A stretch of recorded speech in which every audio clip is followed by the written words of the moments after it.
A pretty regular week by our current standards. In today's video, we'll be going over exactly what happened, and we'll also be talking about what you should be expecting for the next upcoming price action for Bitcoin and the rest of the crypto market. If you enjoy the content, make sure to smash that like button and subscribe. Let's jump right into the video. As per usual, kicking us off with Bitcoin, not much has actually changed. We can see that we are on the daily chart here, and we did wick above this blue line, which is the 200-day moving average.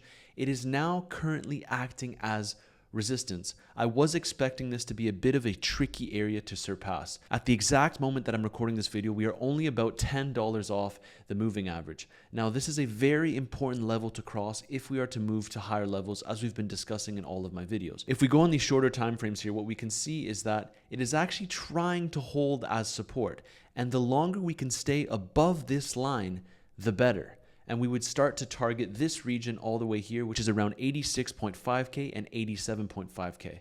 You can see that on this chart, I did outline the core scenarios for me to become very bullish on Bitcoin. And that is 1, a reclaim of the 200-day moving average. 2, getting back into this orange zone, which is 86.5K to 87.5K.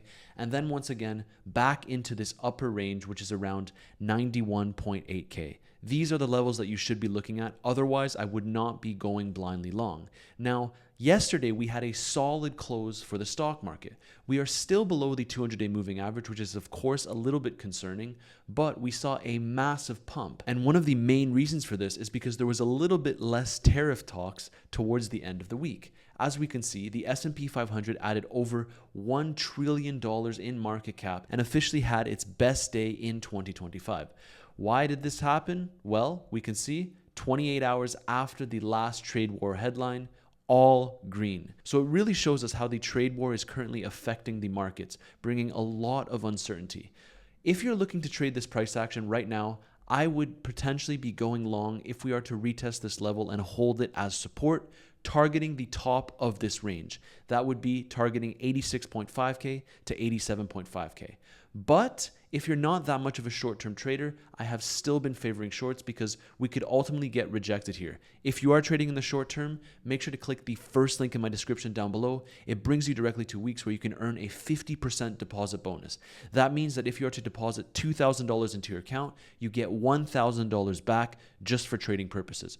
Don't miss out because this promotion won't be around for much longer. So there's a lot of ways you can be playing this market. Personally, I trade a bit longer time frames, and so I won't be taking a long to target the top here. You can if that's what you're into. I'm still favoring shorts, as I said. We just need to reclaim these levels, and it's the same levels that we've been talking about over and over again on the channel. So if you're new, take a print screen of this because these are the key levels that you want to be paying attention to.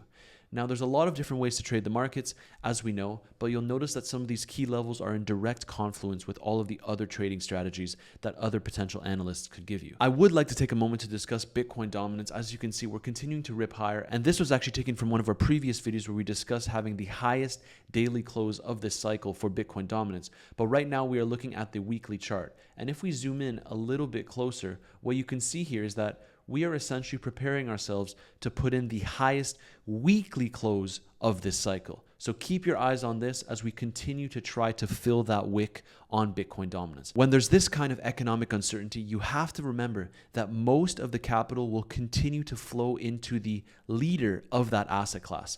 And that would be Bitcoin, of course, which is why I'm still expecting for us to go higher on Bitcoin dominance. Now, there are a couple of altcoins that I discussed within the Discord that I am looking at to accumulate. I haven't actually DCA'd into them yet, but I'm looking specifically at 2 coins, which are Hype and, of course, Ethereum. You can make fun of me if you want, but I still think that Ethereum will be going lower, but ultimately it can provide great value, and I think that we will see Ethereum surpass its all-time high this year. Maybe that's a little bit of a contrarian stance, but I just think that it's a matter of more economic certainty and, of course, a change in monetary policy. Speaking of Bitcoin dominance, I also wanted to take the chance here to discuss why altcoins aren't actually performing as they should outside of the whole monetary policy stance.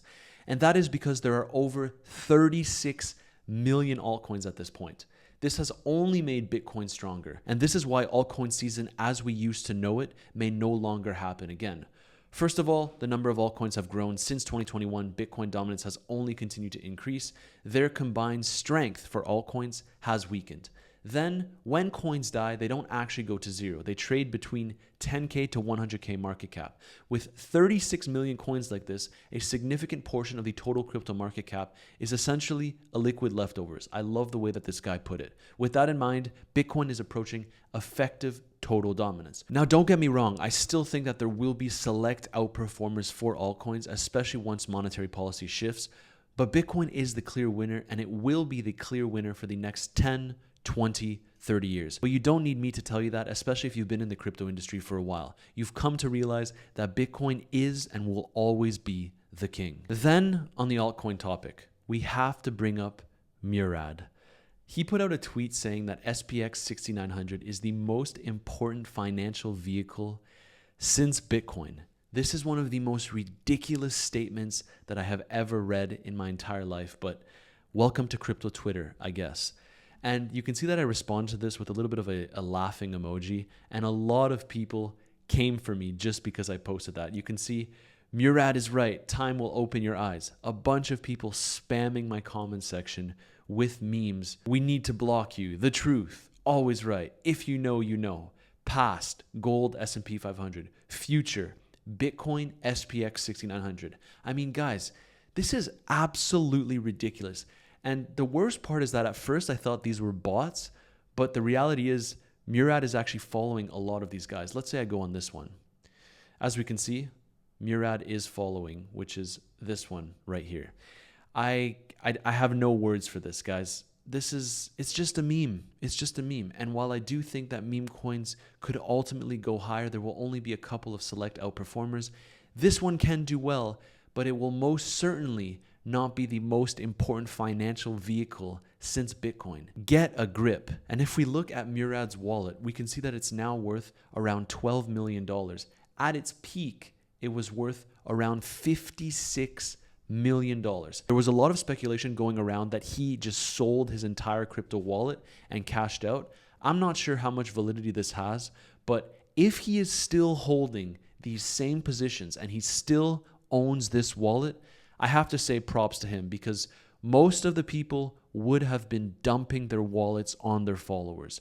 We know this historically. So if he's holding this, I mean, just props to you, Murad. But I still have to say that this statement is absolutely ridiculous. And this also brings me to my last point of the video, which is you need to unfollow anyone that's telling you that the bull market hasn't started yet. If we zoom out and take a look at Bitcoin here, taking it from around the bear market lows to the top, Bitcoin essentially did 600%. If you think that the bull market has just started now, you are lost. And you might be asking, okay, well, is it over? No, I don't actually think so. I think that Bitcoin can go higher and put in a new all-time high sometime later this year. But to say that the bull market hasn't even begun yet, anyone that's telling you that is trying to lead you astray. Bitcoin has already gone up significantly, and you should remember that. Don't let blindly bullish influencers just cloud your judgment. Be realistic here. We can go higher, but we have indeed been in a bull market. And back to the Bitcoin chart right before we close out this video, you can see this is a bit of a battle here. We need to hold this level as support if we are to see another short-term bounce towards this orange zone. So if you want to trade this price action, once again, make sure to click the first link in my description down below. Brings you directly to Weeks. All you need is an email and a password to sign up. And that sums up today's quick market update. If you enjoyed the content, make sure to smash that like button and subscribe. And I hope you all have a lovely weekend.